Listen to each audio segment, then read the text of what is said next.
खड़े वजो ॾिसो ॿाहिरि छा आहे।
खबर पई आहे त हिकिड़ो वाहर जो माण्हू क़तल थियो आहे। अल्लाह साईं तू ख़ैर कजाए।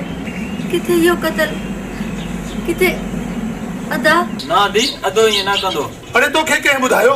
अबा सॼे ॻोठ में हुल आहे। किथे इहे निभागे खां कम त न आहे थियो?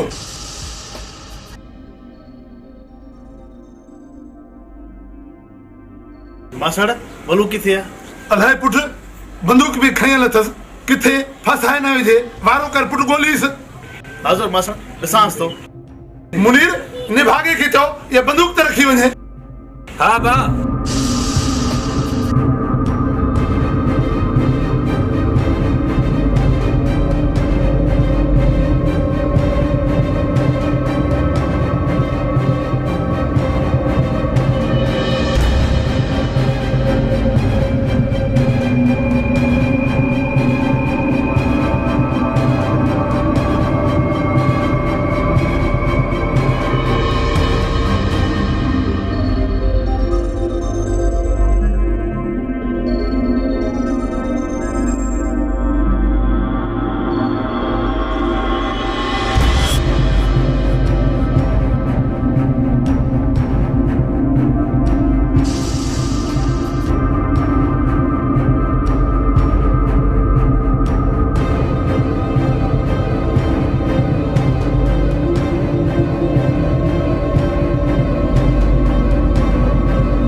चाचा खान ऐं खादिम वारनि जो चोरनि सां दू बदू मुक़ाबिलो थियो हो जंहिंमें तुंहिंजो पुटु खादिम मारिजी वियो आहे।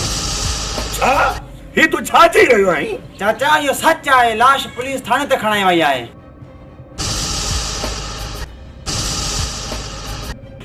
चाचा हौसलो रख, अल्लाह ख़ैर कंदो। अच त मालूम करे अचो।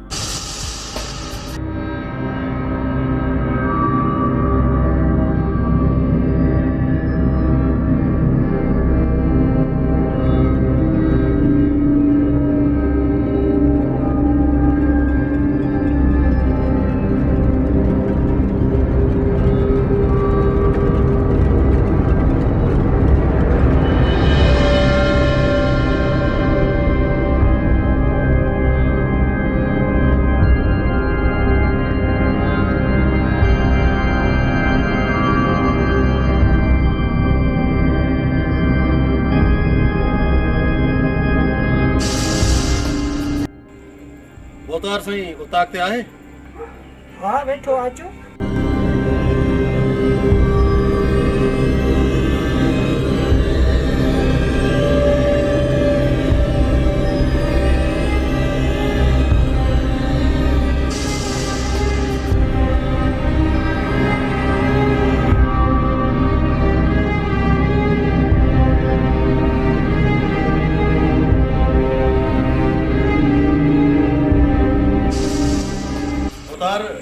तकलीफ़ जी माफ़ी न वली दाद अहिड़ी का बि ॻाल्हि न आहे तूं चओ छा ॻाल्हि आहे न वली दाद मुंशी एतमाद वारो माण्हू आहे तूं चओ छा ॻाल्हि आहे ॻाल्हि न ॻाल्हि जी भला अवतार साईं हिन वक़्तु मां ज़िंदगी ऐं मौत जे बेवाटे ते बीठल आहियां जितां हिकु रस्तो ज़िंदगी तरफ़ ऐं ॿियो रस्तो मौत जे पासे वञे वली दाद